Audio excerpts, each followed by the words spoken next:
一個熱愛音樂嘅越南富家子弟，因為戰禍逃難到香港，但佢點樣由打散工嘅年輕人一躍成廟街歌王，到世界各地登台？而佢使者麻甩嘅形象背後，原來有埋藏住不為人知嘅一面。大家好，我係原子，今日我哋就嚟講一講傳奇歌手尹光。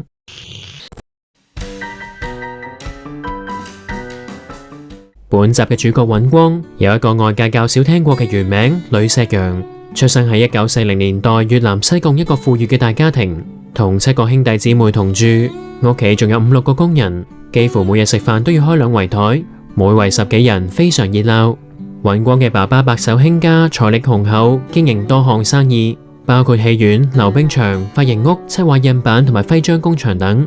熱衷粵劇文化嘅爸爸經常播放新馬師曾嘅戲曲，仲邀請方艷芬、何非凡、劉克宣、林黛等名人到自家嘅戲院獻唱，令尹光自細就對音樂同埋表演產生濃厚興趣。雖然尹光嘅爸爸係粵劇迷，但其實佢好反對個仔學音樂，一心希望尹光可以學習經商，承繼家族事業。但尹光喺7歲嘅時候，靜雞雞加入咗越南嘅兆星音樂社，唔單止精通唱曲，仲擅長演奏二胡、小提琴、吉他、阮同埋揚琴等樂器。由最初嘅閒角到咗後嚟成為文武生主角，佢出色嘅表現令爸爸刮目相看，讚不絕口。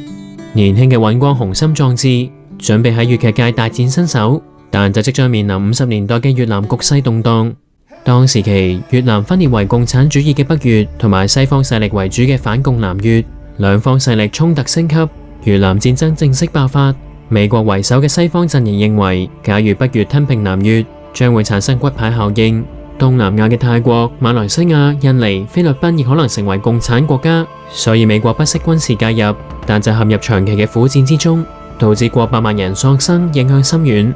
戰爭波及平民，反戰聲浪高漲。當時越南徵召18至40歲嘅男人服兵役，前線軍人生死難料。好彩尹光嘅家境優越，爸爸俾錢佢同埋兄弟接受較安全嘅軍事訓練，只係需要駐守市區，避免上前線。但係戰亂之地難保安寧，爸爸決定安排屋企嘅男丁逃往香港避戰禍。但喺出發之前，尹光就被越南當局拘捕，關押7日，仲被逼接受3個月軍訓。期間佢曾經操作手榴彈同埋重機槍。同時佢細佬已經先行抵達香港安頓，仲以畫畫為生。尹光延遲至1970年新年前夕，先至登上一艘有2000人嘅巴拿馬貨船，經過9日航程，終於抵達香港。就係咁，尹光由衣食無憂嘅富家少爺，成為流落香港嘅異鄉人。初到香港，佢投靠咗住喺銅鑼灣百德新街嘅阿姨，但阿姨斤斤計較，根本講唔上係照應，所以寄人籬下嘅尹光必須要自力更生，秉承爸爸嘅座右銘。求名求利求己不求人，佢決心要憑自己努力開闢生機。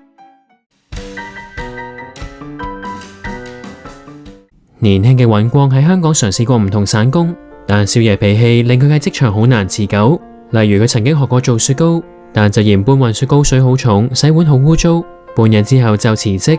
思前想後，尹光認為唱歌同埋演戲最適合自己，佢視慈善靈王新馬師曾為偶像，亦都曾經翻唱過佢嘅作品，於是決心以大戲為主。但係喺70年代，香港大眾嘅消遣活動有咗更多嘅選擇，部分人對大戲嘅興趣漸漸減退。尹光為咗謀生計，只好放棄名伶夢。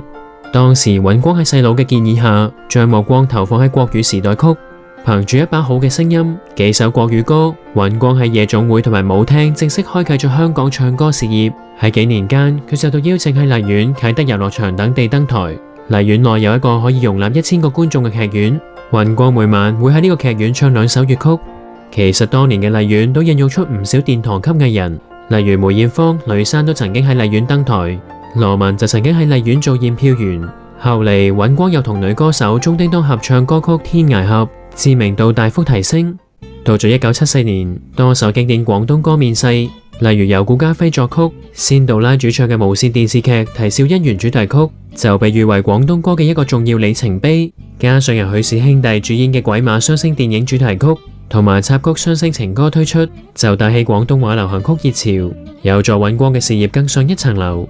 隨住廣東歌喺香港流行，唱粵曲出身嘅尹光以3000蚊薪酬、冇分紅嘅條件下，為大華唱片公司錄製唱片，仲喺1975年推出首隻單曲《14座》，道出小巴司機工作嘅種種辛酸，大受歡迎。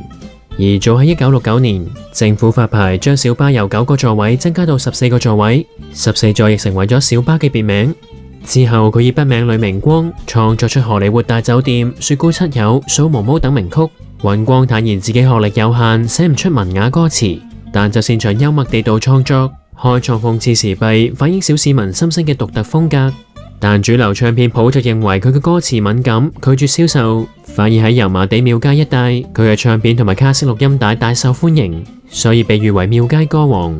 但尹光曾經喺多年後嘅訪問中澄清，佢從來都冇喺廟街登台。佢表示，使者麻甩佬嘅形象係唱片公司為咗迎合市場刻意塑造嘅。簽約多間公司之後，佢都被要求唱呢類大膽前衛嘅作品。而作為同年代而且年紀相若嘅創作型男歌手，歌神許冠傑就同尹光形成強烈嘅對比。有書籍提起，當年嘅歌神許冠傑高大有型，係嗰個年代鮮有大學學歷嘅明星，即使寫出《打雀英雄傳》咁通俗嘅歌詞，亦會被廣大市民形容為才華橫溢。相反，廟街歌王尹光嘅部分作品，例如改編鄧麗君名曲《何日君再來》嘅《無頭一撇蛇》，雖然同樣以賭博作為歌曲主題，但就被唔少人認定係低俗同埋冇學養。可以見到一個歌手嘅形象對於演藝事業發展嘅方向有幾咁重要。雖然尹光被營造出市井嘅形象，但其實佢好注重自己嘅品行。根據雜誌《Jet Magazine》嘅訪問，喺70年代初嘅一個夜晚，尹光喺彌敦道國際夜總會表演之後，喺台上同觀眾對話，突然為自己講出一句粗口覺得尷尬。佢認為身為歌星，喺台上對住咁多觀眾講粗口係唔要得嘅事。佢表示自此就冇講過一句粗口，而且係寧死不屈嘅嗰種。曾經有一次同黃霑拍戲嘅時候，被堅持要求唱一句粗口歌，尹光提議用諧音代替亦被拒絕，最後佢寧願唔參與拍攝。當時期尹光除咗發展歌唱事業，佢亦走入公仔商。喺70年代到咗麗的電視每星期半個鐘頭嘅搞笑節目表演，又將粵曲改編成小曲，表現自己多才多藝嘅一面。但冇幾耐之後，當時呢啲機遇就間接令佢陷入困境。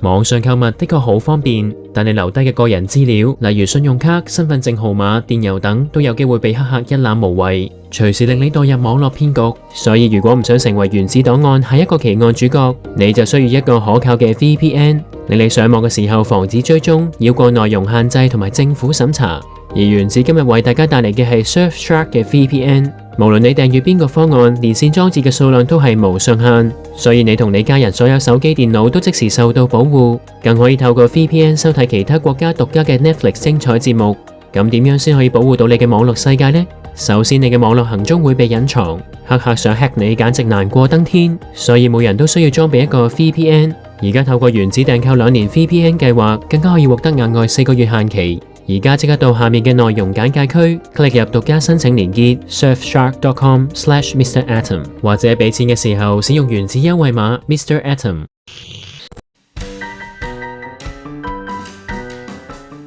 尹光事業起飛嘅時候，曾經一晚連唱9場，成為香港夜總會、disco 等娛樂場所嘅常客，更頻頻獲邀到美國、加拿大、澳洲、英國、新加坡同埋馬來西亞等地登台。試過喺法國唱歌2個月，入場支持嘅全部都係華人。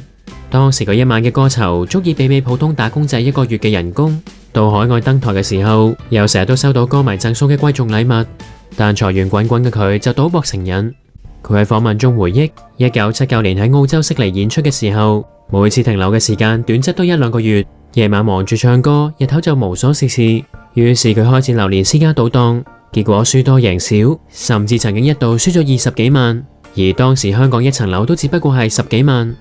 另外，尹光曾經喺資深傳媒人汪曼玲嘅訪問中透露，有次喺上海街玩13張，輸錢之後不斷借錢，由5000蚊借到去45000蚊，而當時佢一場表演只係賺幾百蚊，佢根本冇能力償還債務。好彩嘅係佢最後一鋪翻身，令佢渡過難關。加上喺1984年，佢同樣係歌手嘅太太迎嚟咗新生嘅兒子，所以從此下定決心戒賭。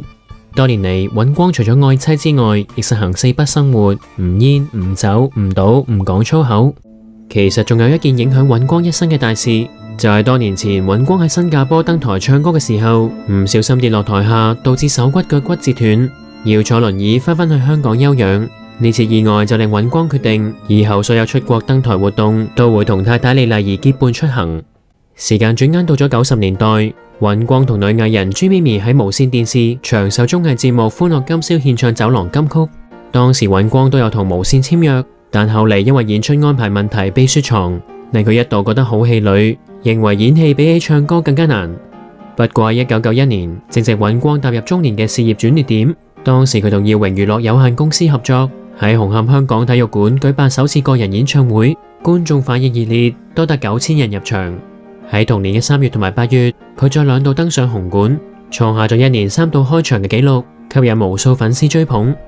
到咗2002年，唱腔獨特嘅尹光大膽創新，將電子舞曲元素融入新歌《小李阿爸》。佢以搞笑形象，一人分飾三角，以歌曲探討家庭同埋青少年議題，歌詞朗朗上口，掀起熱潮。喺4年之後，佢簽約加盟環星娛樂，繼續發展歌唱事業。喺2009年，尹光以一身新潮打扮，同由美國回流嘅饒舌歌手 MC Jin 合作，拍攝維他檸檬茶廣告，耳目一新。當時尹光分享，其實粵曲嘅數白欖同 rap 好相似，不過數白欖嘅節奏變動冇咁自由， rap 嘅發展空間更加大。喺之後嘅幾年，尹光頻繁同樂壇後輩合作，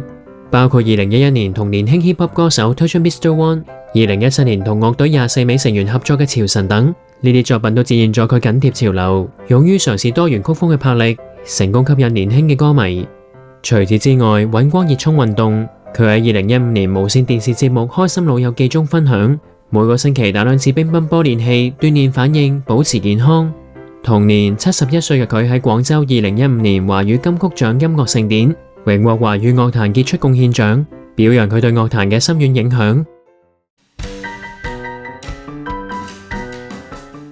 多年嚟，尹光除咗舉辦多場演唱會之外，亦多次參與影視同埋電台節目，包括亞洲電視、香港電台、有線電視、無線電視同埋 ViuTV 等，就連電影入邊亦都會偶爾見到佢嘅蹤影。到咗2023年，有創意多多嘅 YouTube Channel 以 AI 技術模仿尹光嘅聲線，發佈一系列廣東話、泰文同埋日文嘅翻唱作品，網民覺得新奇有趣，令呢個 AI 尹光成為一時熱話。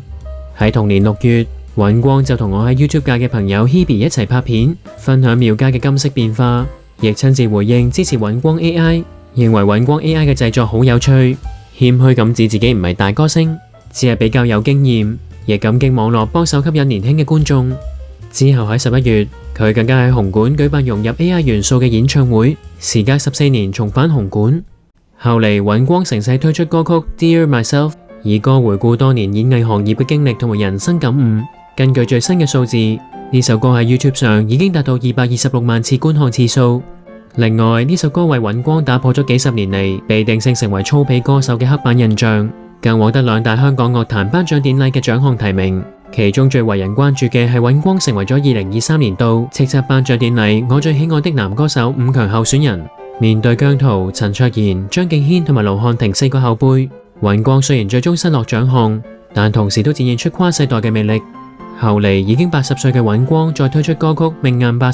向歌迷表示年紀唔係問題，只要自己仲有氣力就一定會繼續唱歌，亦鼓勵大家喺艱難歲月入邊保持不屈不撓嘅奮鬥精神。根據香港作曲家及作詞家協會喺2025年嘅訪問，仍然活躍喺演藝界嘅尹光表示而家唔為生活而唱，只係為愛好而唱。當尹光被問到最中意嘅歌曲嘅時候，佢就揀咗荷里活同埋小李阿爸。而加入演藝界60幾年嘅佢喺訪問中直言，好多人話我唱鹹濕歌、瘦把歌，內裏係正能量警世歌，作品唔色情，盡其量係踩界，只為博你一笑。另外，佢又指自己中意從前繽紛嘅廟街，但可惜而家嘅廟街歌廳、露天歌壇嘅盛景已經不復再。尹光由越南富家子到歌曲風格獨特、街知巷聞嘅香港歌手，佢多年前嘅作品同埋歌詞到而家都不時為人所討論。咁你有冇聽過尹光嘅歌呢？而邊一首最令你印象深刻呢？